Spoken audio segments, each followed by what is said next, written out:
actually might use the microphone myself really quickly. And Sure, yeah. So we're here with Father Stephen Dias, good friend, wonderful legionary priest.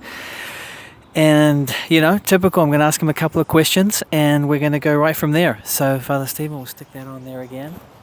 And, okay, so tell us, Father Stephen, you had the grace, I think, of working in Quebec, Montreal, Canada, and then you and now you're in New York City. So, can you tell us a little bit about those two places and briefly what it's like to be a young priest? Sure. So first of all, thank you very much, Father Peter. It's great to be able to do this. So I was ordained priest in 2007, and I actually worked about a year and a half in France, and then I went to Quebec, as Father mentioned, and I was in Montreal for 4 years, the past 4 years, and this is my first year in New York City. So my main experience in Quebec was really reaching out to the people that are not in church, really going out, like Pope Francis is saying, a church that goes forth.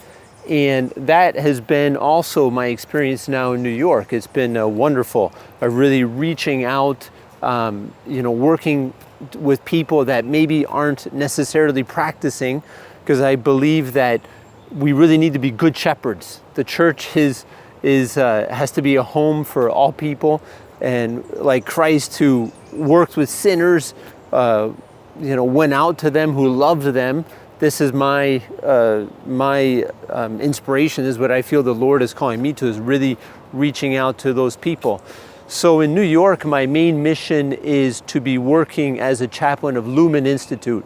So I really feel a calling to do this, to work with those business leaders above all, and by the grace of God that they eventually become apostles. And the main thing there is to offer spiritual coaching. It's so beautiful. As a priest, really, in the end, our life is very, very simple. It's really giving people spiritual direction and hearing confessions and just being with them, celebrating the Mass. And it's so incredible how something so simple like celebrating the Mass, hearing confessions, how much they love that, how much they appreciate that. So that's been a beautiful experience so far. I help out one day a week at a parish right across the street from our house in Rye, New York. It's a north suburb of the city. And that experience has been wonderful as well, helping out with those families and many kids. And so that's what I do, is Lumen Institute, one day a week at the parish, and then obviously all of this building our spiritual family of Regnum Christi. So that's been my experience so far there in New York. Good. Let me think of something here, Father Stephen. Is there a story that comes to mind? Going down into New York City. We all know what it looks like. Not everyone's been there. It's fast paced. You hear that people aren't that friendly. Kind of got that northeastern, gotta get about my business, no time for you sort of mentality. Yeah. But anyway, you're going down there, they're looking at you. What's been some of your experiences? Yes, without a doubt, it is an extremely busy lifestyle. To think of one experience, to be honest with you, nothing very, very concrete comes to mind right now, just because it has been such a challenge to really enter into the life of these people, these business people. But I guess it's just them getting back to me later on, whether it be even through an email or a text. For instance, there's one guy right now who I've been trying to reach out to over and over again, and we haven't really connected. And yet he's leaving the city now. He's moving to San Francisco. And I was impressed that speaking to him on the phone the other day, even though I thought that there was no connection there because I never really connected with him, he was kind of sad that we weren't going to be seeing each other anymore. And he really was like, wow, I'm really going to miss this. And he was asking, are there any other legionaries over there? So that was something that made me think how, even though it seems like what we're doing may not have a real impact, sometimes you feel like, what is this really worth?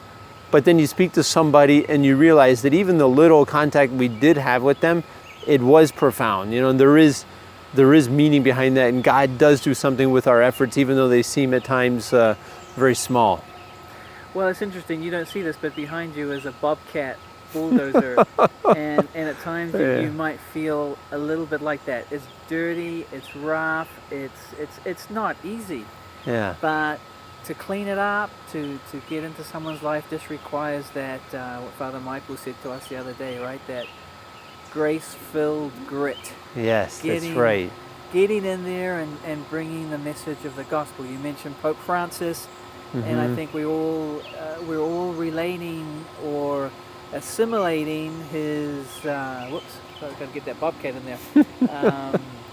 Assimilating his idea, right? That's a field hospital out there. There's a lot that needs to happen. Yeah. And we just have to put our hands to the plow or the bobcat and start picking up the dirt and bringing the goodness of the gospel. The gospel message is clearly what people are looking for and want, and they need to hear it, and they need to see it. And if we can offer it to them, that's the best thing we can do. So listen, thanks for your vocation. You joined the seminary at an earlier age. That's right, and you mentioned to me the other day that if you hadn't taken the opening that was given to you in that moment, you might not be here today. Yes. So the Holy Spirit Definitely. is key. So thanks again for your priesthood, Father, and all the best there in the Big Apple. Thank you very much. God bless you.